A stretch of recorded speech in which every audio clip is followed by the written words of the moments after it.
क्या आपने कभी सोचा है, समुद्र का पानी खारा होता है, लेकिन नदियों का पानी मीठा क्यों होता है?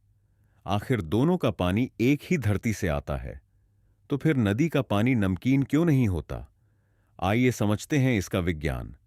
नदियों का पानी मुख्य रूप से बारिश, बर्फ और ग्लेशियरों के पिघलने से आता है। जब बारिश का पानी जमीन पर गिरता है, तो उसका कुछ हिस्सा मिट्टी और चट्टानों के बीच से होकर बहता है।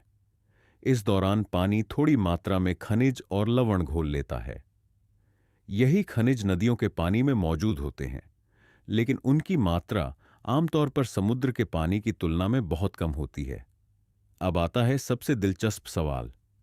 अगर नदी भी खनिज समुद्र तक ले जाती है, तो समुद्र इतना खारा क्यों है? नदियां हजारों लाखों वर्षों से चट्टानों से घुले हुए खनिज और लवण समुद्र तक पहुंचाती रही हैं। समुद्र का पानी सूर्य की गर्मी से लगातार वाष्पित होता रहता है, लेकिन पानी के साथ घुले हुए अधिकांश लवण वाष्प बनकर उड़ नहीं जाते। वे समुद्र में ही रह जाते हैं। इसलिए लंबे समय में समुद्र में लवण जमा होते गए और उसका पानी अधिक खारा हो गया।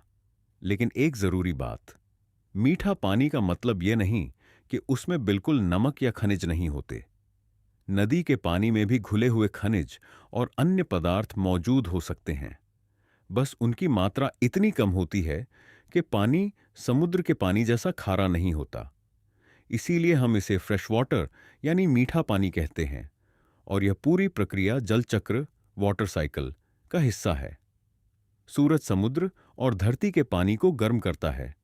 पानी भाप बनकर ऊपर जाता है, बादल बनते हैं, फिर बारिश होती है, और यही पानी नदियों के जरिए वापस समुद्र तक पहुंच जाता है। तो अब रहस्य समझ आया। नदियां खनिजों की थोड़ी मात्रा समुद्र तक पहुंचाती हैं, लेकिन समुद्र से पानी वाष्प बनकर निकलता रहता है और अधिकांश नमक पीछे रह जाता है। इसीलिए समुद्र खारा और नदियों का पानी अपेक्षाकृत मीठा होता है। ऐसी ही रोचक साइंस फैक्ट्स के लिए लाइक, सब्सक्राइब करें और कमेंट में बताइए, आपको नदी पसंद है या समुद्र?